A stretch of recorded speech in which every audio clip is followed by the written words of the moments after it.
ಮುಖ್ಯಮಂತ್ರಿ ಸ್ಥಾನದ ಬಗ್ಗೆ ನನಗೆ ತಿಳಿದಷ್ಟು ಹೇಳೋದು ಅಂತ ಕೇಳಿದ್ರೆ, ಈಗಾಗಲೇ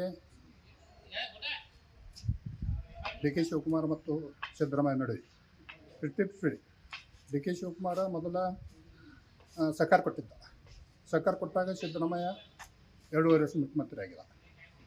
ನನ್ನ ಹಂಗಪ್ಪ ಅವ ಅಂತ ತಿಳ್ಕೊಂಡ, ಅವೊಬ್ಬ ಸ್ಥಾನಕ್ಕೆ ಒಂದು ಒಳ್ಳೆ ಸ್ಥಾನಕ್ಕೆ ಬರಲಿ ಅಂತ ತಿಳ್ಕೊಂಡ.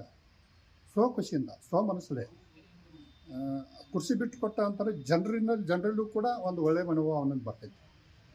ಇಲ್ಲಂತಂದ್ರೆ ಭ್ರಷ್ಟ ಸಿದ್ದರಾಮಯ್ಯ ಅಂತಕ್ಕಂಥ ಒಂದು ಮಾತು ಬರ್ತೈತಿ. ಅದು ಬಿಡೋದು ಮತ್ತು ಹಿಡಿಯೋದು ಅವನ ಕೈಯಾಗ. ಅದು ಏನು ಬೇಕಾದ ಅವ್ನು ಮಾಡಲಿ. ನಂದಿಟ್ಟು ಮಾತ್ರ ಹೇಳೋದಕ್ಕೈತಿ, ಹೇಳ್ತೀವಿ. ಹೆಂಗೆ ಬಿಟ್ಟು ಕೊಡ್ಬೋದು ಅನ್ನಿಸ್ತಿರುವ ನಿಮ್ಮ ಭವಿಷ್ಯ ಏನಂತ? ಬಿಟ್ಟು ಕೊಡ್ಬೋದು, ಏನು ಬಿಟ್ಟು ಕೊಡಾಕಿಲ್ಲ? ಅವ ಬಿಟ್ಟು ಮಂಡ ಮನುಷ್ಯ. ಅವ ಒಂದಿಟ್ಟು ಬಿಟ್ಟು ಕೊಡ್ಲಿಕ್ಕಿಲ್ಲ. ಆದ್ರೆ ಮಂಡತನ ಬಿಡ್ಬೇಕತ್ರ, ಹಠ ಬಿಡ್ಬೇಕ ಒಂದು ಸ್ವಲ್ಪ. ಅದನ್ನ ಬಿಟ್ಟರೆ ಮಾತ್ರ ಸಾಧ್ಯತೆ. ಮತ್ತು ಹಠನ ಸಾಧ್ತಾವಂತಂದ್ರೆ ಇನ್ನು ಯಾರು ಏನು ಮಾಡ್ತೀವಿ? ಒಂದು ವೇಳೆ ಬಿಟ್ಟು ಕೊಡಲಿಲ್ಲ ಅಂತ ಇಟ್ಕೋರಿ, ಅವು ಏನು ಪರಿಣಾಮ ಆಗ್ಬೋದು ಅಂತ ಜನರ ಕಡೆ ಏನು ಅಭಿಪ್ರಾಯ ಆಗ್ಬೋದು? ಜನರ ಕಡೆಯೂ ಪರಿಣಾಮ ಆಗ್ತೈತಿ. ಒಂದು ವೇಳೆ ಸರ್ಕಾರ ಬಿದ್ದು ಹೋಗ್ಬೋದು. ಈ ನಿಟ್ಟಿನಲ್ಲಿ ಸರ್ಕಾರ ಬಿದ್ದು ಹೋಗ್ಬೋದು. ಅಧಿಕಾರ ಬಿಟ್ಕೊಡ್ಲಿಲ್ಲ ಅಂದ್ರೆ, ಸರ್ಕಾರ ಬಿಟ್ಕೊಡ್ಲಿಲ್ಲ, ಸರ್ಕಾರ ಬಿದ್ದು ಹೋಗ್ಬೋದು. ಡಿ ಕೆ ಶಿವಕುಮಾರ್ ತೊಗೊಳ್ಳಿ ಸೀಟ್ ಹತ್ಕೊಂಡು ಹೋಗ್ಬೇಕಂತಂದ್ರೆ ಏನು ಮಾಡೋದು ಸಿದ್ದರಾಮಯ್ಯ? ಸರ್ಕಾರ ಬಿದ್ದು ಹೋಗ್ಬೋದು. ಬಿದ್ದು ಆದೊಳಕ್ಕೆ ಮತ್ತೇನು ಮಾಡಿದ್ರೆ ಮಾಡಕ್ಕೆ ಬರಲಿಲ್ಲ. ಅದಕ್ಕೆ ದಯವಿಟ್ಟು ಒಳ್ಳೆ ಸರ್ಕಾರ ಐತಿ, ನೀವೆಲ್ಲ ಗ್ಯಾರಂಟಿ ಚಲೋ ಕೊಟ್ಟಿದ್ದೀರಿ, ಮಂದಿಗೆಲ್ಲ ಸಹಕಾರ ಚಲೋ ಮಾಡಿದ್ದೀರಿ. ಇದೇ ಪ್ರಕಾರ ಇನ್ನೂ 2 ವರ್ಷ ಎಲ್ಲರೂ ಕೂಡಿ ಚಲೋ ಮಾಡ್ಕೊತ ಹೋಗ್ರಿ ಅಂತ ನಮಗೆ.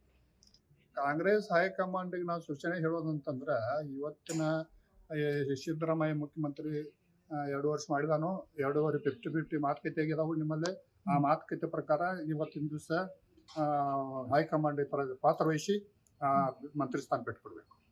ಇದು ಜನರ ಅಭಿಪ್ರಾಯ ಇರ್ಬೋದು, ನಮ್ಮ ಅಭಿಪ್ರಾಯ ಇರ್ಬೋದು, ಜನರ ಮನುಷ್ಯನಾಗಿರ್ಬೋದು, ಎಲ್ಲರ ಮನುಷ್ಯನಾಗಿರ್ಬೋದು. ಮತ್ತು ಇದನ್ನು ಬಿಟ್ಟು ಕೊಟ್ಟರೆ ನಿಮ್ಮ ಸರ್ಕಾರ ಚೆನ್ನಾಗಿ ಹೋಗ್ತೈತಿ, ನೀವು ಒಳ್ಳೆಯವ್ರು ಅನ್ಸ್ಕೊಂತೀರಿ, ಗ್ಯಾರಂಟಿಗಳು ಸಾಕಷ್ಟು ಕೊಟ್ಟಿದ್ದೀರಿ. ಇನ್ನೂ 2 ವರ್ಷ ಚೆನ್ನಾಗಿ ಆಡಳಿತ ಮಾಡ್ರಿ ಅಂತಕ್ಕಂಥ, ಅವ್ರಿಗೆ ಕೊಟ್ಟು ಆಡಳಿತ ಮಾಡ್ರಿ ಅಂತಕ್ಕಂಥ ಡಿ ಕೆ ಶಿವಕುಮಾರ್ ಅವರಿಗೆ ಬಿಟ್ಟು ಕೊಡ್ಬೇಕಿದೆ. ಬಿಟ್ಟು ಕೊಡ್ಬೇಕು.